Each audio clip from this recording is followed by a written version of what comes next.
In today's video, I'm going to teach you how to fix limited PayPal account. If your account has been limited, the fastest way to resolve it is to follow PayPal's guidance inside your account and use their official help articles. I'll walk you through exactly where to click and what to look for, along with practical tips to make your documents pass review the first time. Start by going to the official PayPal website and opening your account summary page.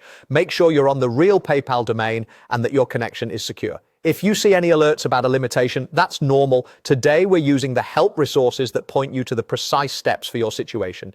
Next, click on Help. You'll usually find this at the top or bottom of the page. This opens the Help Center, where PayPal keeps up-to-date articles on limitations, verification, and document requirements.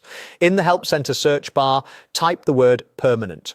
This keyword surfaces PayPal's most relevant content on account limitations, whether temporary or permanent, and how to address them. You'll see several results focused on removing limits. Open the article titled, "How do I remove a limitation from my account?" This article explains why accounts are limited and outlines the official resolution process. It typically points you to the Resolution Center, where PayPal lists any tasks or documents they need from you, such as confirming identity, address, or business details.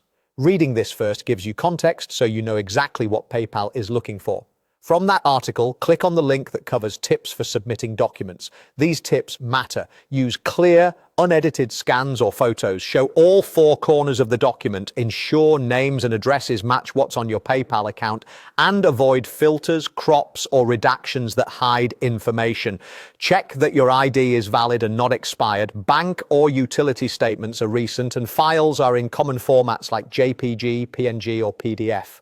The clearer and more consistent your documents are, the faster reviewers can approve them. Finally, click on the Resolution Center to see the list of required documents for your account. You'll find a checklist tailored to your situation. Upload exactly what's requested, one item per slot, and wait for the status to update. Submissions usually show as in review. Avoid sending multiple versions unless asked, and check back periodically for updates or follow-up requests. That's it. Follow the help articles, submit clean, matching documents in the Resolution Center, and respond promptly to any requests. Thanks for watching, and good luck getting your account back to normal.